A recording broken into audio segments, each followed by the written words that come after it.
No, I Hey don't. guys, welcome to our Google Hangout on air with the St. Bernard Project. Thrilled to have this group with us. It's a shining example of the power of the service year model. I'm Kat Cheney, NationSwell Special Projects Editor, and lucky to be joined by the founder of the St. Bernard Project, a current St. Bernard Project volunteer, and an alum. Can you guys introduce yourselves? Sure. My name is Zach Rosenberg. I'm the co-founder and CEO of St. Bernard Project. And I'm Natalie Ford. I am currently a framer in New Orleans.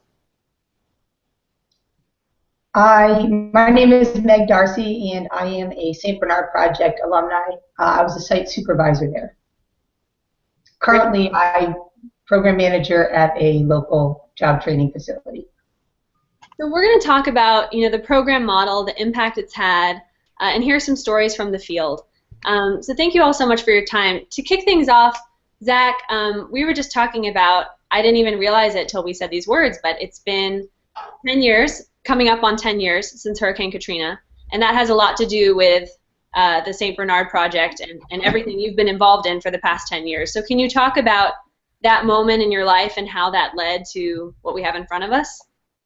Sure. So 9.5 years ago, 20 pounds ago, my then girlfriend and now wife, Liz, and I, and her mom came to volunteer in New Orleans. It was 6 months after the storm, and we thought, hey, maybe we missed it. Like, this is America. Disasters happen. They must know how to recover from these. A third of the country's oil goes through New Orleans. I'm sure they're on it. So Liz sent out 20 or 30 emails and got one response from a bunch of hippies who were feeding people in St. Bernard Parish. And we, again, figured maybe we got one response because we missed the boat. And when we got to New Orleans, it was February 2006, 6 months after Katrina, and we were blown away by what we saw. Back then, we saw folks who reminded us of our own families, people who worked hard, did the right thing. The lucky of them were in FEMA trailers, which were nothing more than a 10 by 33-foot box. They had up to 7 people living in these things. And other folks who were previously independent and autonomous homeowners were living in attics and cars and garages. So we got to know these folks really well by feeding them. That's all that was going on. Mm-hmm. After 2 weeks of that, we didn't think we could tell these folks who had no path forward. They didn't know when they were going to go home. We didn't think we could say good luck, have a nice life, hang in there. So we decided to stay for 2 more weeks, figure out who was building houses, and then we were going to raise money for them. And we went to all the big institutional actors, and across the board we got the same response, and it was a cavalier response that didn't really work for us. We were told, hey, listen, we've done disaster recovery in America the same way for the last 30 years. Why would we change? You can't start building houses yet. That's phase 2 or phase 3. First, you got to do phase 1 or phase 2. No one ever does phase 2 or 3 first. And we thought that was silly. We thought if it was our family, we'd want someone to build their house right away. So we moved. That was it. We moved on June 1st of 2006. And I'm really proud of our team to say that by now we've built over 585 houses in New Orleans. That's amazing. And you guys have expanded beyond New Orleans as well. Can you talk about the growth of the program, both in terms of number of people involved and number of sites? Sure, yeah. We've seen that disasters are certainly striking America more frequently. They're hitting a broader part of our country. And they're more severe. At the same time, America's model of post-disaster recovery hasn't really evolved tremendously. And there's an enormous human toll when families don't move home in a prompt, efficient, and predictable way. I think we can all think of times in our lives when it's hard to be fully present, when we can't be 100% in the moment, when there's something just nagging in the back of our head. And for parents, that's brutal when you can't be 100% there with your kids. For survivors of disasters, that nagging feeling that prevents them from being 100% present, that's what they go to bed with and they wake up with every single day of their life until they have some certainty about when they're going to be able to move back into the home that they owned. So we've expanded significantly.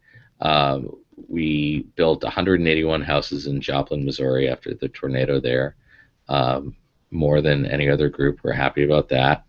And we're now running rebuilding operations in New Jersey, where Natalie is doing a great job leading a team there, and also in New York. I think we're up to about 130 houses in those two communities. I should say that the power of St. Bernard Project, and frankly, the power of post-disaster recovery in America, is a program that both Natalie and Meg have engaged in, and that's AmeriCorps. It's really AmeriCorps that allows SBP to have rebuilt the almost 900 houses that we've done. So SBP has certainly expanded. We're doing more things. We've created Disaster Resilience and Recovery Lab, but at the heart of it is our partnership with AmeriCorps. So, Natalie and I were talking a little bit earlier. Natalie, can you tell me about your path into the St. Bernard Project? And I think it's a story that shows how important it is that we create more service year opportunities in America. Yeah, definitely. I had originally heard about AmeriCorps through an NCCC team that, when I was working with an organization, Rebuilding Together, they came and volunteered for 8 weeks with us. And so I went online and checked out a couple things. I did not even see St. Bernard Project on there. Actually applied for Habitat for Humanity. But they didn't want me, so I'm glad St. Bernard Project sent me. Kidding. I didn't do that, Natalie. Yeah, so I'm glad St. Bernard Project, I got an email notifying me about them, and then I interviewed, and I'm really glad I did. I couldn't even imagine how bad it still was in New Orleans. So I was going to ask you about that. I mean, it seems to me that a challenge you guys must confront all the time, and anyone working in disaster recovery must face this. When these disasters leave the headlines, most Americans move on and just forget that they're still in need. Right. So can you talk about, Natalie, just what it was like arriving in New Orleans and seeing the need there? I don't know if you have a particular story to share that, just the surprise you must have felt seeing that. Yeah, I had never been to New Orleans before, but I had seen, pictures, and they had a Six Flags there and everything like that. But driving in New Orleans East, seeing Six Flags vacant, random, just roller coasters abandoned, it's crazy to see. There's not many businesses in New Orleans East, and seeing all the houses boarded up, still have the symbol on when someone searched that house. It's mind-blowing sometimes. And it's the kind of thing that makes you sign up for year 2, right? You're going to do another year, which is great. Definitely. I definitely know that St. Bernard Project, we're there to help people get back in, and I know we'll be there until the last person is home, and being able to see people come in, just the joy on their face that they can open their front door or lock their front door and sleep peacefully. That's the best feeling ever. So Meg, can you talk a little bit, you served with the St. Bernard Project and now you're continuing in service. Do you have any stories to share from the field about, how you realize this is kind of your calling, that you want to be involved in service? Yeah, the problem there is picking one. Yeah, I bet. Big time. I actually also started as a volunteer. I had never come to New Orleans before my first volunteer trip to come work on houses down here with the St. Bernard Project. So the meaning of my service really embedded there. I know exactly what Natalie's talking about. She drove over the bridge from the east down into the project, and it looked like a third world country. There was still trash piled on the sides. There was cars and boats still overturned in the water. There were things that you wouldn't expect to see in your own country. And that was the first real impact that I remember very deeply, and that still stays with me to this day.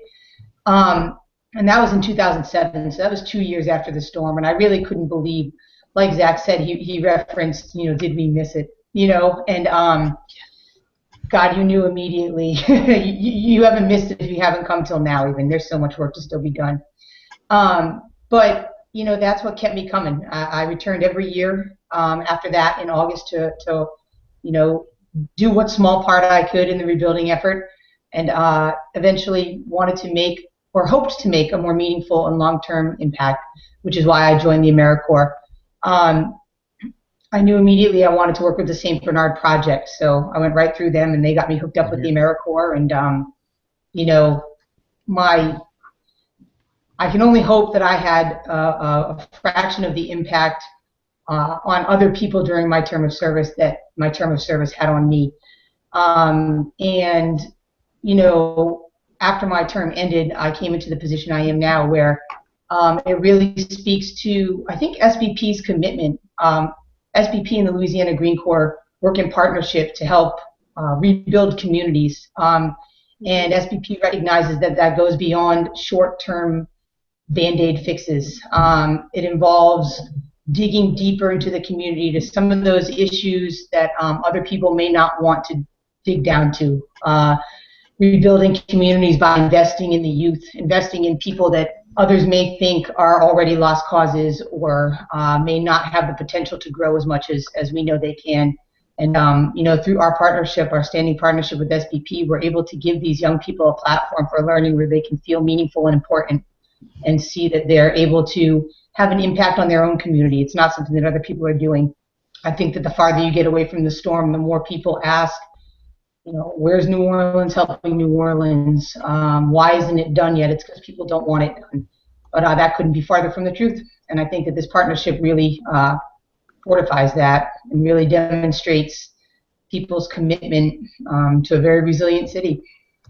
Absolutely. And when it comes to building resilient communities, it seems to me, Zach, and just reading a little bit about the St. Bernard Project story, you guys have really taken a number of approaches beyond physically rebuilding homes, but, you know, working to improve the whole system of disaster recovery.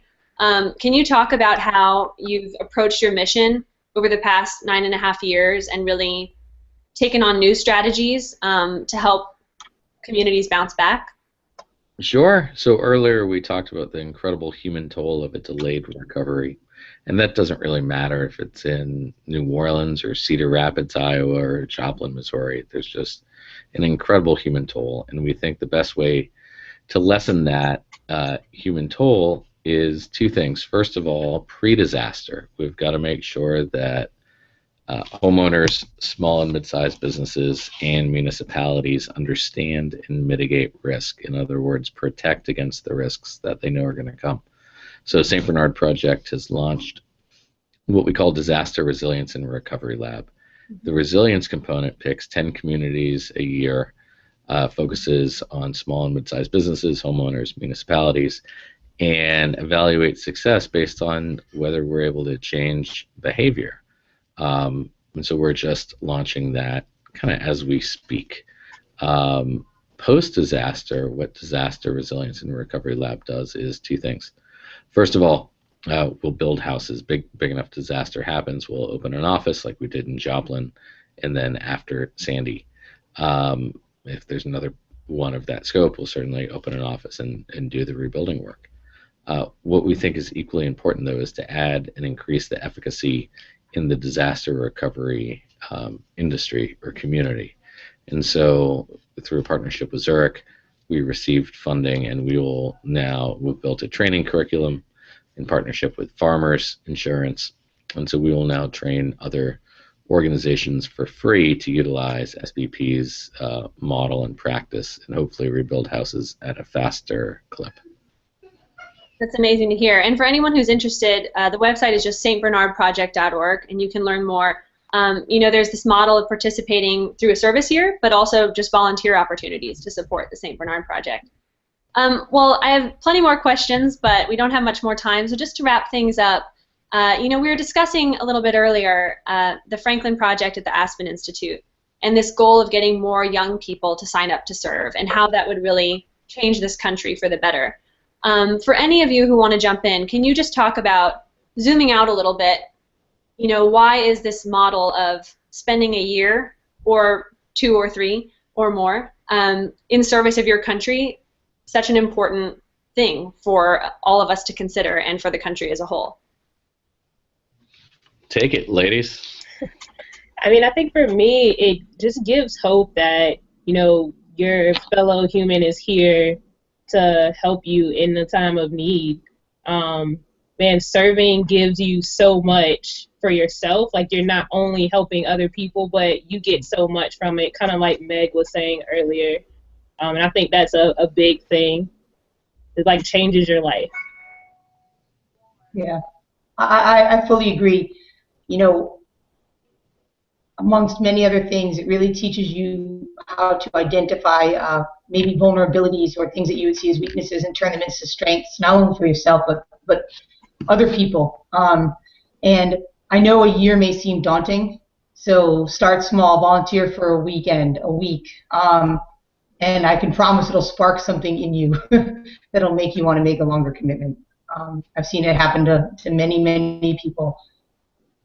Absolutely. Well, you all certainly inspire me, so thank you so much. And again, didn't even realize it until this conversation, and more of us need to pay attention to the fact that we are 10 years out from Hurricane Katrina, which is kind of the origin of the St. Bernard Project, and there's still a huge need. So visit the website to see what you can do, and thank you all so much for your time. Thank you. Thank you. Yeah.